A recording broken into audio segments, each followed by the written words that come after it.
guys. Hey. Hey. Hey, I'm Karen.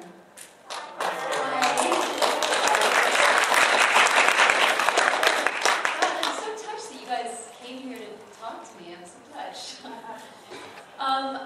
Gosh, I mean, I'm just going to start with question and answer, because then I'll know what you guys want to talk about. I don't want to sit and talk about stuff that you don't want to hear. Yeah. Can you talk about your experiences working on Code Gas? Code Gas was really interesting because they would never tell us, they wouldn't tell us the storyline before it happened. So I was like literally living Colin's life as the series was unfolding. Hey, can we shut the door or something? Or? Normally we can, unfortunately, they lock. Oh, well, that's not good. Okay. Oh, okay. Yeah, well, okay. But they would tell us the story. So I had no idea. Like, I was like, well, what's she going to do in 3 episodes? Can't tell you. Not going to tell you. So I was like, no, but you know, like as human beings, we live in the present moment and we don't know what's going to happen, like 2 or 3 years from now or 2 days from now. And so I was totally living in the present moment with Colin. And, you know, and like, am I going to fall in love with Zero? Are we going to have an affair? You know, am I going to turn evil? Am I going to be good? Am I going to be kick-ass? Am I going to be a wimp? And I think that was really, really fun about it because I never knew it. Every time something happened, I was just very surprised. I mean, it had to be really, really spontaneous. So that was part of it. Yeah. How did you get started? How did I get started? I always loved acting as a very little girl. I mean, when I was a kid, we would make plays in the basement, and I was always in all the school plays, and anything that had to do with acting I just loved. But I didn't think I was good enough to become a professional actress. I didn't have enough confidence in myself, and I didn't think I could make it in a big city like New York or Los Angeles. And I continued acting for fun, and I think when I was 20 years old, I moved to Paris to study, and I studied psychology, and I got, this is a long story, but it's kind of cool. So I was studying psychology, and I saw there was a little notice on some French-American paper. They were looking for somebody to be an apprentice to be a dialect coach for French actors. So that meant French actors that were trained to act in English for American movies that were coming to Paris to shoot in Paris. And I answered the ad, and I got the job, and I learned how to become a dialect coach. Meaning I learned how to train French actors or foreign actors to act with an American accent, or to better their accent. And I started working on TV sets, and then when I was on the TV sets, they would say, oh, little Karen, she's very cute, we put her in the television show, we give her a little role, you know, it's nice. And so I'd be coaching actors, and then they'd give me a role. And then I got an agent, and I was doing a lot of on-camera acting in France. And then I was doing this coaching thing where we were teaching French children to act in English through little scenes from movies. And they come to the classes, and we do scenes with these like 4-year-olds and then 8-year-olds, and later on the day it was 10-year-olds, later on the day it was teenagers, and the little kids were so cute. We would teach them little scenes like, we'd say, I'm afraid of the dark. And they'd say, I'm afraid of the dark. Turn off the light. Turn off the light. And so we'd act with them and they'd act with us. And so all through the day, this was on Wednesdays, I think, and all through the day, we trained these French kids. And one day they had these gals come in who had this magazine, and they were making these cassette tapes, because that's how old I am, old-fashioned cassette tapes, to go with the magazine. The magazine was called Hi Kids. And the magazine was to teach French kids to speak English. And they saw what we were doing, and they came right up to me afterwards, and they said, Miss Strassman, like they'd say, Mademoiselle Strassman, would you like to maybe record all the voices on our cassette tapes for the magazine? And I thought, gosh, that sounds like lots of fun. And I said, I've never done any recording before. I don't know if I'd be any good at it. It's okay, we like you. You're very fun with your children. We like you. I'm like, but I don't know if I can do different voices. He said, yeah, it will be okay. And for the next year, I recorded tapes for this magazine. And I never learned how to do voiceover in my life before. I'd never taken a class in voiceover. And they just kept throwing me characters. This is Pocahontas, you can do Indian voice, huh? This is British lady, you do British lady. Oh, this is little boy, can you do the, yeah, I can do the little boy. And I was working with this one other professional voiceover actress.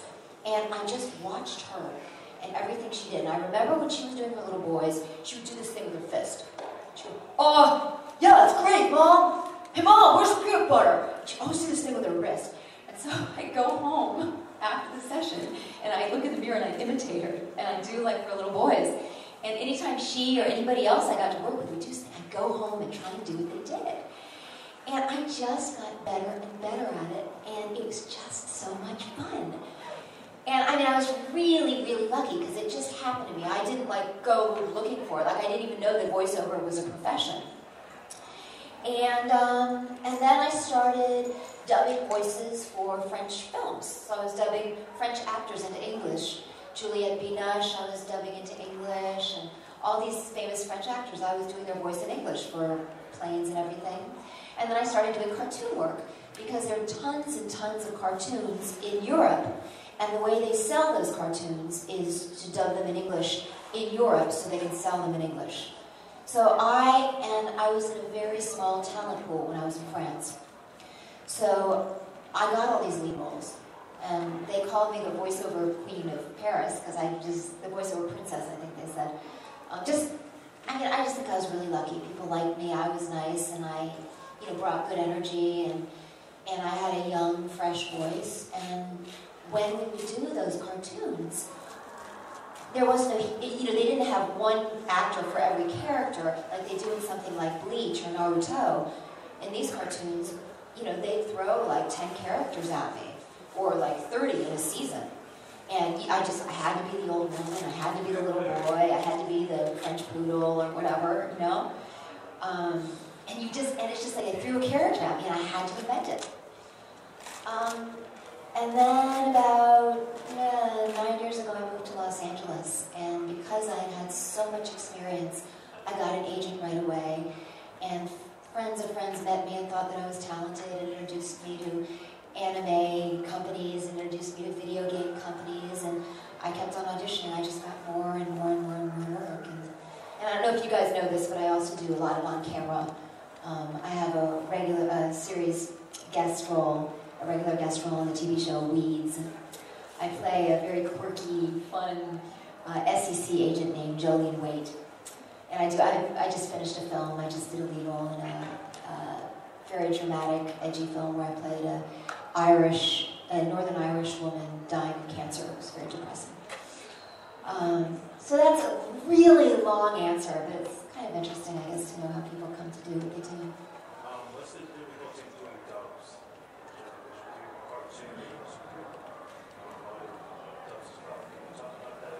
Yeah, absolutely. A lot of people think that dubs is harder than just regular original voice cartoon, because you can't choose how you want to do the character.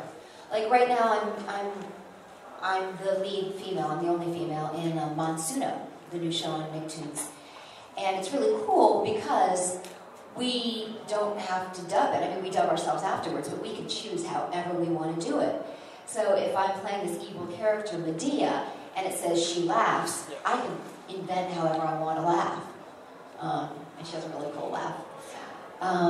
But for dubs, whatever the original actor has already done, you have to either match it as well as you can or create a version that just sinks in there like honey, that really works.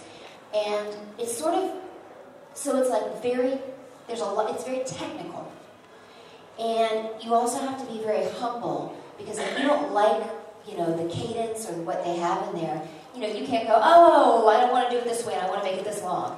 It's like, if you only have a second, like, I was working on K-On! What was it? What's today? Today's Friday? I was working on K-On! On Wednesday. And there was a couple things my character had to do, and I kept on saying Tony Oliver is the director of K-On! And I kept on saying, oh, Tony, he's like, make it more dramatic. I'm like, yeah, but Tony, she's speaking so fast. I want to be emphatic, but there's not time. Because, you know, if you want to be emphatic and go, oh, I love it so much, you know. But the time says, oh, I love it so much.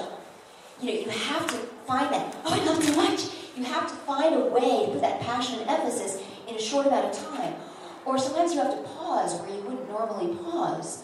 Or sometimes you have to, you know, do something that's like really big. And, you know, I'd say, Tony, gosh, she's doing this really big. I wouldn't do it that way. That's the way it is.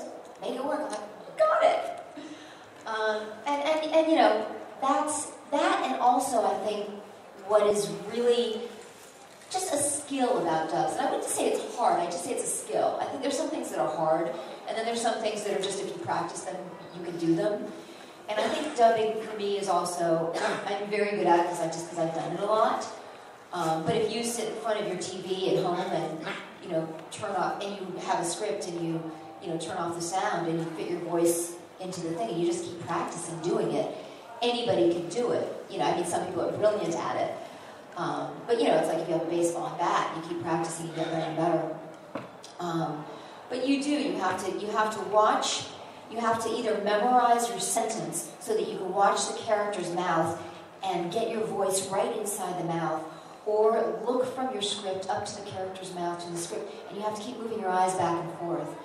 And that's something that I have a hard time because I'm a little bit dyslexic, so I'll lose my place on the page, and I actually like have to do double takes a lot of times because I'll screw up the words or turn the words around. So even somebody dyslexic like me can do this. There was one thing that I was going to say. I can't remember that now. Does that kind of answer your question? Is there anything else? Just in general, like, there's always this process because you're trying to dub a Japanese word and trying to do it in English. And then you have your English words with it. That seems a little bit easier or something like that. Totally. But there's also the whole cultural thing. Like there's a lot of expressions in Japanese. Like before they have dinner, they'll say "enjoy," but they'll say it in Japanese, and we don't say "enjoy." And so there's a lot of Japanese things that you just kind of have to make English, but it's anime, so we all know it's Japanese. So you know, you kind of pull that together. But you know, if I'm dubbing a German cartoon, or I was working on a Korean cartoon recently, which is a little bit of a different cultural thing. French cartoons have a very different edge to them and a different cadence to the voice. So it also just depends on what you're dubbing as well. And it depends on the character, and it depends on the actor as well that you're dubbing. Somebody else? Hi, I noticed you did the voice for Immortal Kombat, you did it for Katana and Melina. Yeah. And I'm kind of curious like what your technique is to make the voices like completely different, because obviously you can battle both of them at the same time, so I'm sure like no one ever can tell the difference, but were they like really strict, or like do you have to practice a lot to like actually, you know, like make them sound completely different from each other, like so that you can never like blur them together, I guess? Yeah, that's a good question. I'll try and answer it. I'm not sure if I can. I know, it's quite kind of... It's a great question. Do you guys need me to repeat the questions? Do you guys hear them okay? You okay?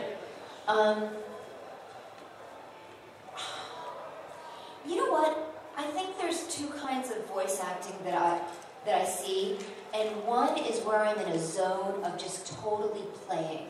Like, you know when you do something that you love and you're so like geeked into it that you're just lost in it, you're playing, and you get so creative in that space. And I think that that's what I did with that. There's some voiceover that I do where I'll kind of not overthink it, but I'll think about it. I'll go, okay, this character needs to be like this, and this needs to be like that. Like, and I'll really think about it, and I'll create it sort of intellectually and then fall into it. And I think that was a mixture between them. But you know, one was just more aggressive, and one had those teeth. You know, so, and another thing is I just take inspiration from the picture itself. Like if I see a character has teeth like that, automatically I'm like, God, what's it going to be like to have teeth like that, you know? And, or if, you know, you see a character's like really sexy, well, you know, she's really sexy. And then if one needs to have like a, you know, and I think one had a really gravelly voice, you know, so you get that growl in it. and then one had a more pure voice. So you kind of just, how are they different? And what, and this one has the teeth, and what goes with that, and what kind of personality goes with that, and what kind of personality goes with that.